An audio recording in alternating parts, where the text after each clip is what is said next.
Hey everyone. Hello, hello. So today I'm going to talk about reflections from quitting my six-figure job. So a couple weeks ago, well, about a week and a half ago, I oh, is it still working? Yep, about a week and a half ago, in January, I quit my six-figure job with the federal government and decided to go full-time in my business. So today I wanted to come on and share some reflections about the journey to get there to the point where I was able to quit. And for me, it was a lot of mindset shifts that needed to happen, not just financial preparation. So I wanted to share those with you, just in case you're in a place where this is something that you want to do, or really these can be applied to any time you're making a big decision or a big change. And so here's some food for thought for you. For those who are new to me, my name is Chiante Jones, and I'm the founder and financial coach behind Dollars and Change Financial Coaching.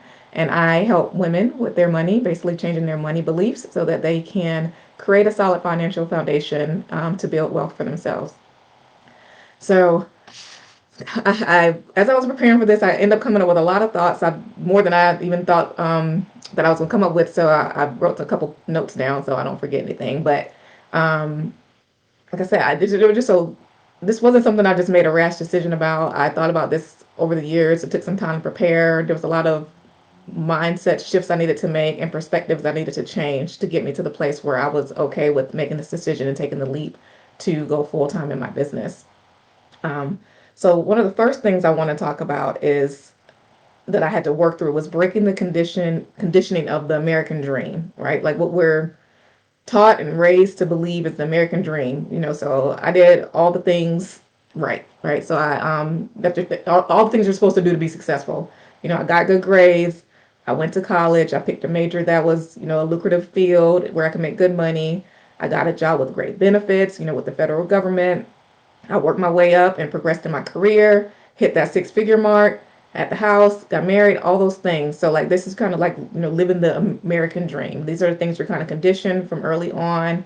Of this is the path you take to be successful. This is what success looks like. And I wasn't an entrepreneurial kid. So like I didn't have like a lemonade stand and all that kind of stuff. I really didn't have like this entrepreneurial spirit until about 5 years ago. And what triggered it for me was really a subpar performance review where I had thought I had done some great work during the year, had some great accomplishments, but then my performance review didn't align to that. And that just kind of opened my eyes. I didn't like that feeling of someone else putting their limits on me, or how much they thought I should make, based on their thoughts, like capping me. And so that's just really when it opened my eyes to thinking more expansively about work and what I could do, and earning and everything like that. It just kind of opened the door to more things. Um, but it also brought along feelings of guilt for being successful, but wanting something more or different. I was raised by a single mom, first generation college grad, and there were thoughts of who was I to not just be happy that I had made it, right, or had created this successful life. Um, and, was it ungrateful for me to want something different? So I had those feelings that did come up along the way when I started thinking about doing something different, and leaving or changing what so many people work so hard to acquire. And I came to the conclusion after working through it some that no, you can be grateful for where you're at and what you do have and still want something different, right? That's okay. So that brought me to like the next thing I needed to work through was just being honest about what I really wanted. So, I did what I was supposed to do, but then I longed for something more, right? And so a lot of times we have to be careful about chasing someone else's dream. Like I said, we're sold this American dream pretty much from when we're born, and kind of this is what we do. This is how you're supposed to do it. You work for a company, whatever. And there's nothing wrong with that if that's what you really want, right? So we spend so much time, energy, and effort, comparing ourselves to others, especially with like social media. You see people's highlight reels of what they have going on in their lives, and you start comparing yourself to that. And we don't really take the time to really ask ourselves about what we really want. Do we even want the things that we're working so hard to chase after? Or are we chasing someone else's dream?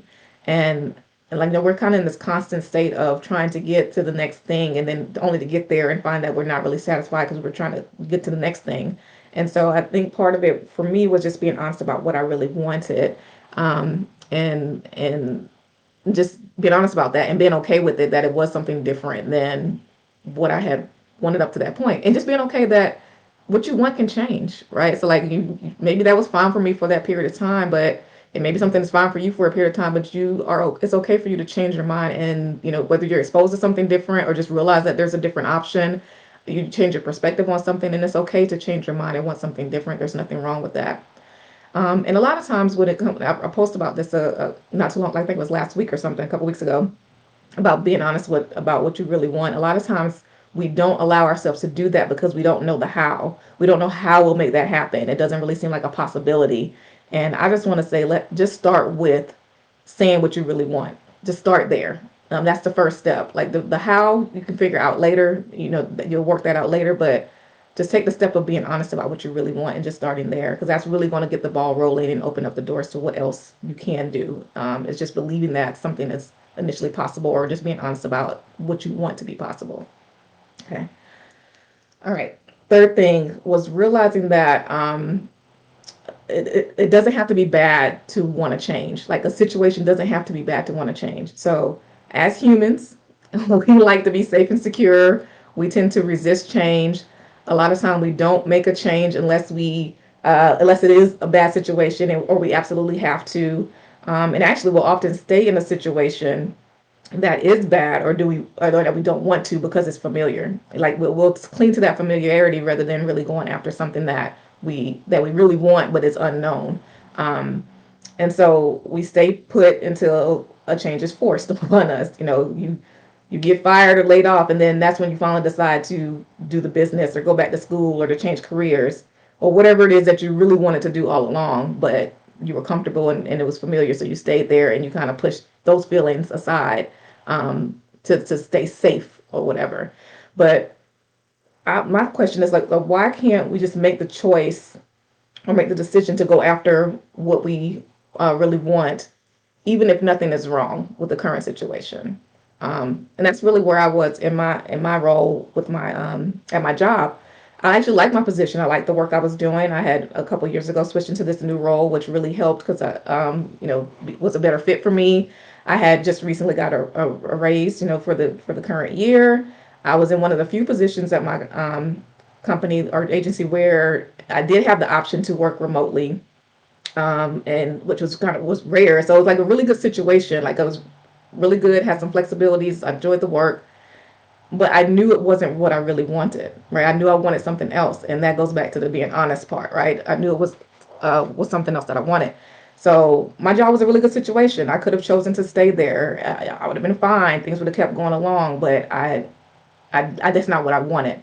And it doesn't have to be, like I said, it doesn't have to be bad to want something different or want that change. And it doesn't have to be either or to justify. It doesn't have to be bad or I'll change. It could just be, I want to make this decision. I want to choose to do something different. And that is enough in itself, reason enough in itself to do something else. Like, so it doesn't have to be a bad situation.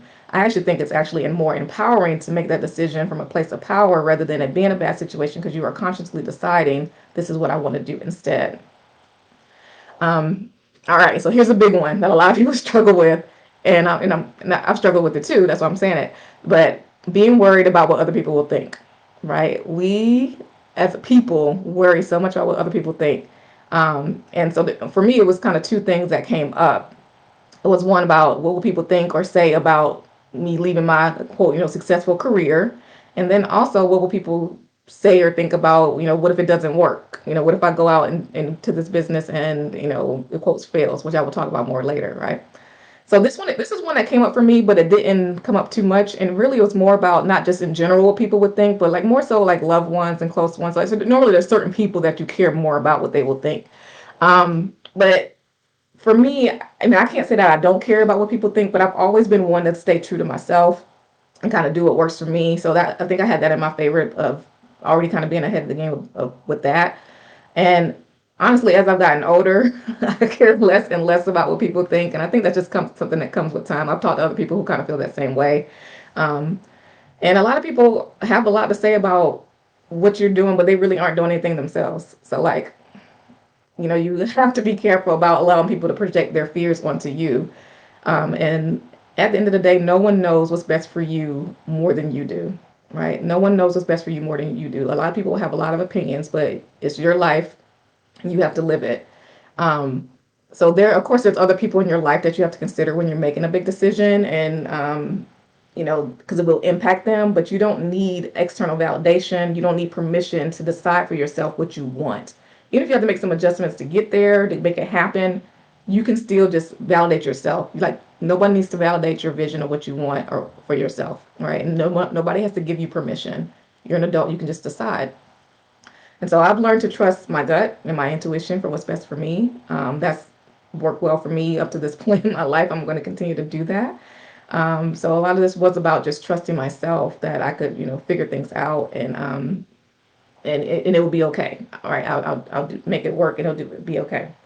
Again, this is about my life, your life, not theirs. So, now, and honestly, I'm glad to say that I haven't received any negative comments about my decision, which has been great. I mean, having support is even better. I mean, but I just want you to know that you can still do something even when you don't have that support. But it 100% is helpful to have that, and you feel supported and know someone has your back. I do think right now, uh, part of the reason why maybe I haven't received any negative comments, or maybe not solely, but I think right now with the pandemic, this kind of whole thing with the great resignation and there's just changing sentiments about work and how we work and all that kind of stuff. So I think people are just more open to the idea of doing something different. So I think the timing of where we are now in society and everything also just makes people more open to hear something different, right? Where maybe 5 years ago it might not have been less, it might have been less received as well. But anyway, thank you for your support. I appreciate it because it does make a difference and it is helpful. Even if it's not needed, it is helpful and it is appreciated. All right. Another one, fear of failure. What if it doesn't work? What if it doesn't work, right? Like this is one of the things you just got to come to terms with. Like, and it's not the end of the world. Like the whole everything's not just going to come shut down. And it's not, it's not. What if it doesn't work? And I had really, for me, in this decision of leaving my job, I had gotten to the place where the fear of regret or the fear of my fear of regret was greater than my fear of failure or my fear of the unknown of what would happen. And so I think once you get to that place, you're more willing to take a chance and take a risk, because you don't want to look back with what ifs and what could have been. And I just because I didn't want that because I had never even tried, right? So my fear of that regret of never even having tried was greater than my fear of it not working or just the uncertainty of what was to come. Um, and the pandemic has shown us how quickly things can change, how things can change in an instant. And really, y'all, life is too short for regrets. I mean, yes, some planning may be required. You may need to do some preparation, but go after what you want. Figure out how to make it happen. Put the steps in place to make it happen.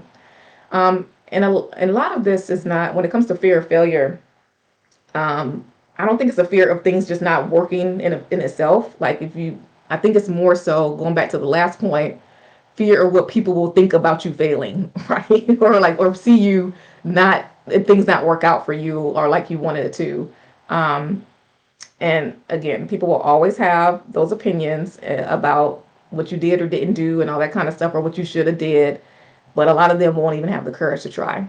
So unless you're trying to do something too, or you taking risk and putting yourself out there, having the courage to do things, why would you let their opinion weigh so heavily on what you are trying to do, right? Because people who are really doing that themselves they'll be supporting you. They'll understand what it takes to even, do that. So they're not going to be downing you for whatever you decided to do. It's so people who aren't doing anything that always have something to say. Okay.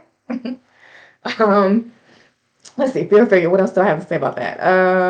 Another thing with fear of failure is also, what are you making the failure mean? Like, I encourage you to redefine your definition of failure, because failure doesn't mean you're a bad person. Doesn't mean you're stupid. It doesn't, you know, mean anything. Like, it's all what you make it mean. Like, you probably will learn a lot of lessons from whatever it is that you did.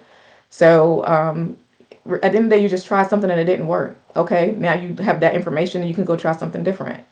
Okay. Worst case scenario, With me leaving my job, what, I got to get another job?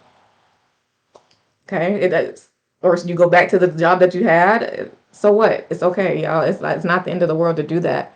And honestly, I don't really see that even as a worst case scenario because I know I would have grown so much as a person and be better for at least having have tried than if I had never did that. Right. So, um, yeah, redefine your definition of failure. Okay. Here's another thing that came to my, I came to realize in this journey to getting here to quitting is that the decision doesn't have to be forever. A lot of times we tend to make it like this, like it is, like this is going to be have to be a forever decision. Like this is the end. We can't ever do anything else. We can, like we can't ever make another decision in life, right? And it's just not true. And a lot of times we get caught up on making the right decision too. Like when a lot of times there's not a right or wrong. It's just you deciding what you want to do. Um, I may work in my business and figure out that full-time entrepreneurship is not for me, right? But I will never know that if I don't try. I won't know that until I try, right? So like, um, I feel like just making that decision means you have to stick with it forever.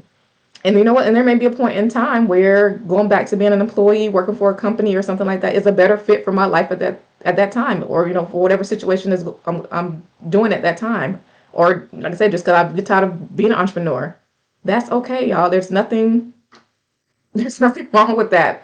There's great. You're allowed to change, and I think a lot of times we get caught up thinking that we are stuck with something, and then again worried about what people will think about it when we don't. That this doesn't mean it's a failure. You can just change your mind or do something different, or at least you have tried and did something that a lot of people aren't even willing to do.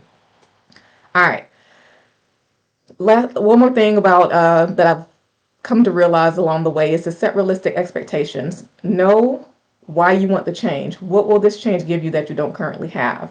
A lot of times we want to make this change thinking it will solve all of our problems, and that is just not the case. With any situation, there's going to be pros and cons. There's going to be the good and the bad.